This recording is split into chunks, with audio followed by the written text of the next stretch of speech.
Good morning, everyone, and thank you for coming. I'm François Proulx, VP of Security Research at Boost Security. Boost Security is a Montreal-based startup building an application security product, and my team focuses on software supply chain threats. Let me start with a hot take that I think will resonate with many of you. 2025's build pipelines look like the average 2005 PHP web app in terms of secure coding. Many of you probably have PTSD from seeing this dumpster fire. We can all agree that web app security has improved dramatically over the past 2 decades, but the build stage still lags far behind. I don't need to tell this audience why build pipelines are critical, and yet, for all their importance, they're often neglected. They run with the crown jewels, signing keys, deployment tokens, and are fundamentally designed to execute untrusted inputs from pull requests. This toxic combination is exactly why I've started calling CI/CD what it really is: RCE as a service. They are high-privileged systems waiting for a trigger over the network to process data and execute code. So let me fix the slide. That's more clear. In March of this year, you probably heard about a very popular GitHub action, TJ Actions change files, that got hacked.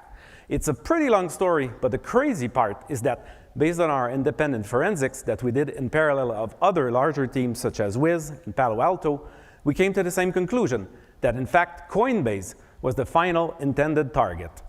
And since the attacker was not allowed to finish the job, as he got cut very close to the end goal, he got mad and put a simple memory dump snippet logging all secrets in plain text in the workflow run logs for anyone to grab. I personally equated it to nuclear fallout. I know most of you are quite familiar with Salsa as a framework for securing the supply chain. So rather than explain it, I'm going to use it as a backdrop to focus specifically on the build stage. And as we agreed earlier, this critical stage is basically RCE as a service. So with that in mind, let's turn up the heat on the Salsa and examine the threats more closely. Let's walk through a typical attack sequence. We have an open source project hosted on GitHub in a public repo. It uses GitHub Actions to build, package, and distribute its sign artifacts.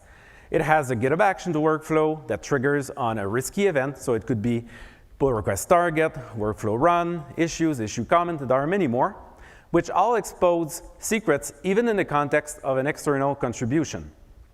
Then the workflow needs to have some kind of vulnerability. More on that in a moment.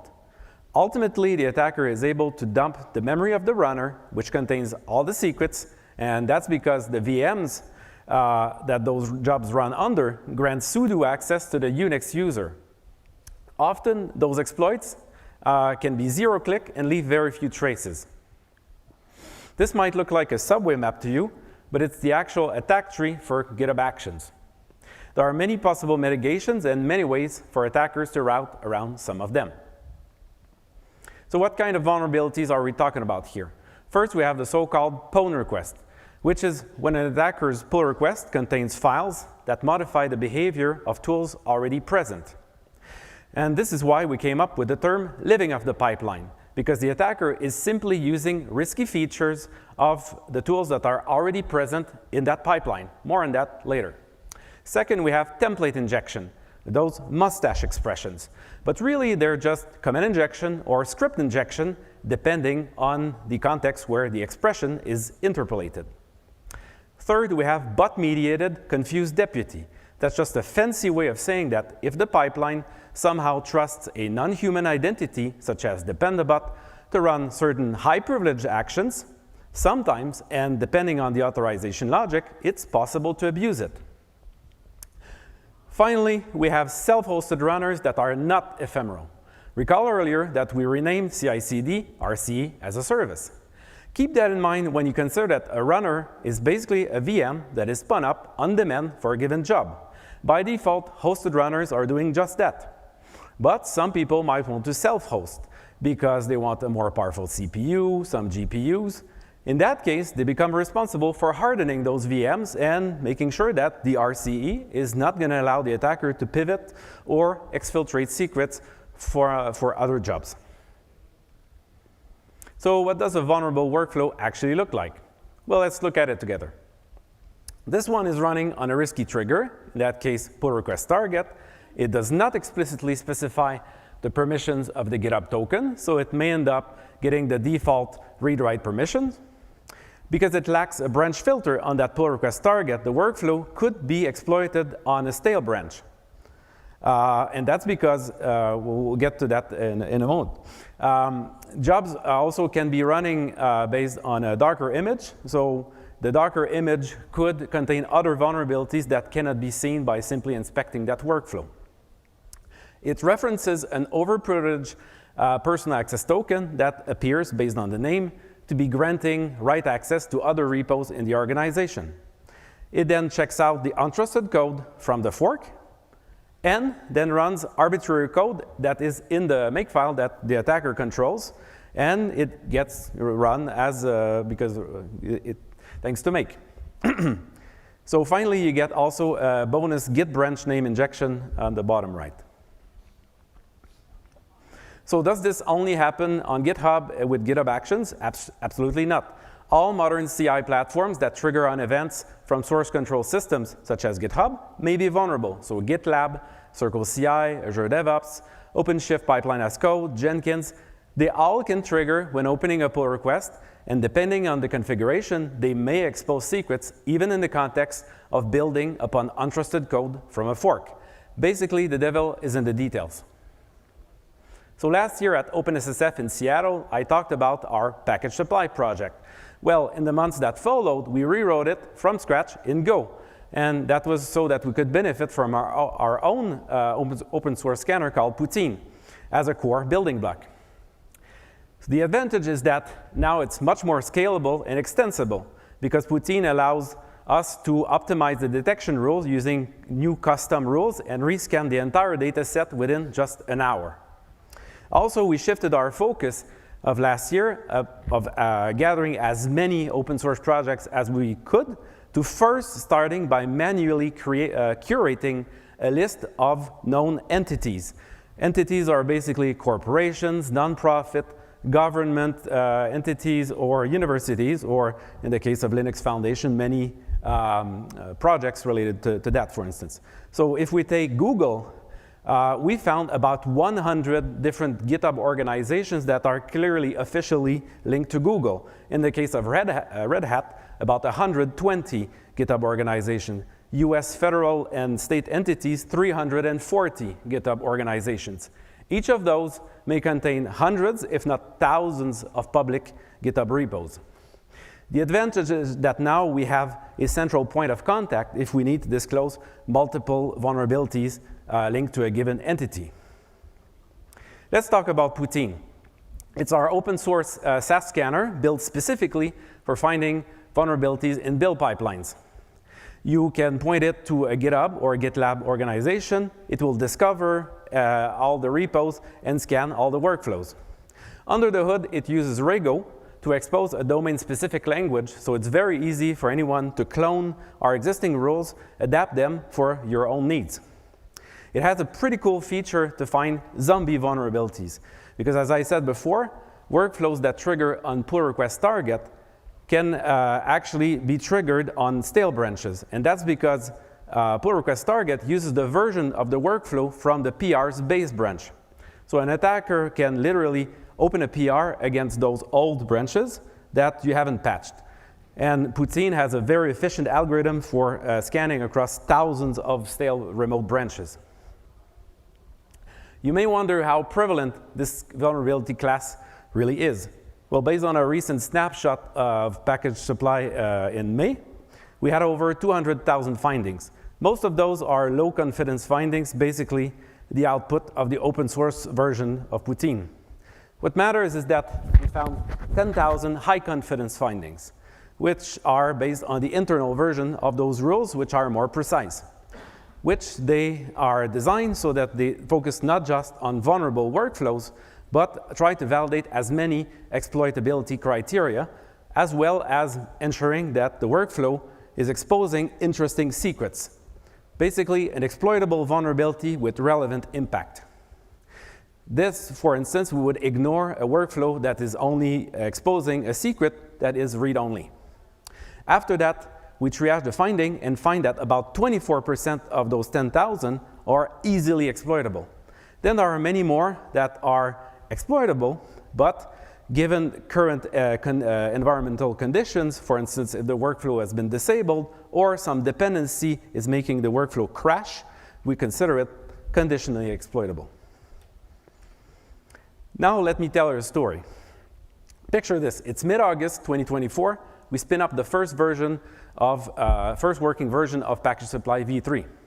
Late August, it catches a regression in a GitHub action that we had seen in the past. We had reported it, it got fixed, but it caught yet another regression. I noticed it, but I didn't pay too much attention since we had found something much more interesting. Around the same time, we had found exploitable workflows in 22 repos owned by Google. We reported it to Google VRP, their bug bounty. After a couple of weeks, they were waiting to know how much they will award. In the meantime, we get a package supply to scan again. It got fixed, but then in the time between we get the award, they introduce a regression. So package supply catches the regression, we report it the second time and got paid twice the bounty. Fast forward to early December 2024, news breaks that Ultralytics, you remember that library back in August, that was compromised by adding a Monero crypto miner to that library. So it was exploited using the exact vulnerability that we had spotted but ignored back in August. So we got frustrated that we had skipped it. Every quarter we have hackathons, and this time we used it to kickstart a new project that we called Package Threat Hunter. The big idea is that we ingest GitHub's public events firehose in near real time. We process all the events, cross them with various data sets, and we can catch build pipeline exploits as they happen. Barely 10 days after the hackathon concluded is the holidays. Another hack happens. Package Threat Hunter captured the entire timeline of events. But no one noticed until early January. We saw the news that Kong had been compromised, the Kubernetes ingress controller.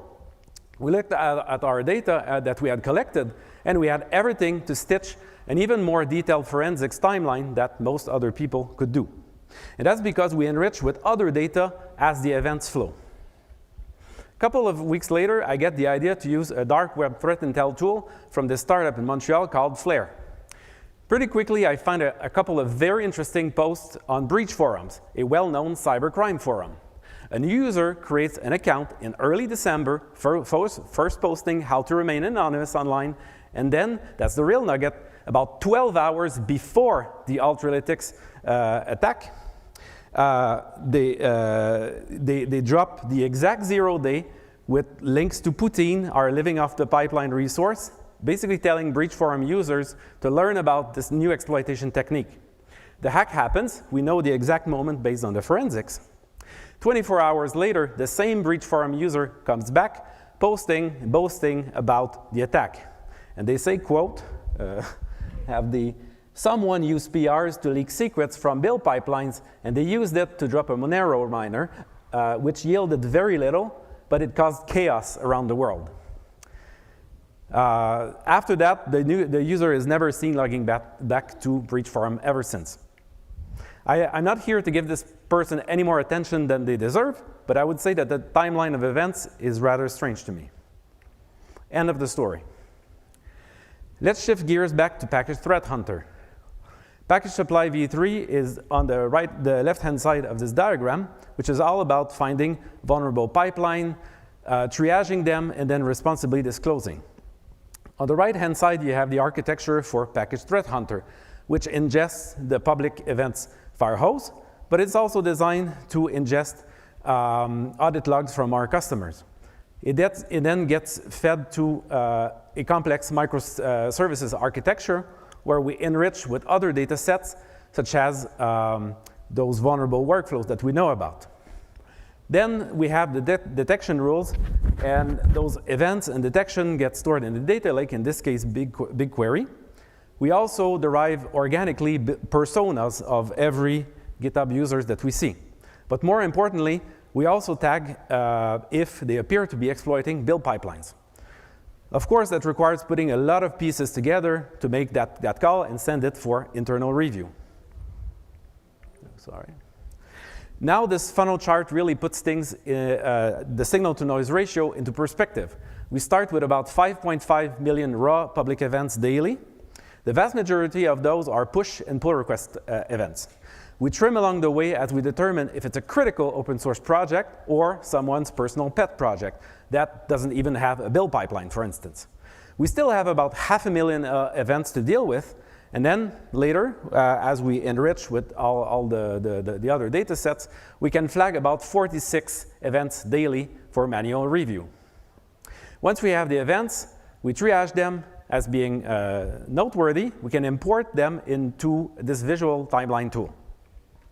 When it came to scoring those build pipeline vulnerabilities, we found that the context of build pipeline vulnerabilities is somewhat unique. For instance, in the case of CVSS, privileges required or user interaction have slightly different meanings in the context of build pipelines. So we created PVSS, the pipeline vulnerability scoring system, by basically simply forking CVSS 3.1 and adapting the base metrics to better fit the context of build pipelines.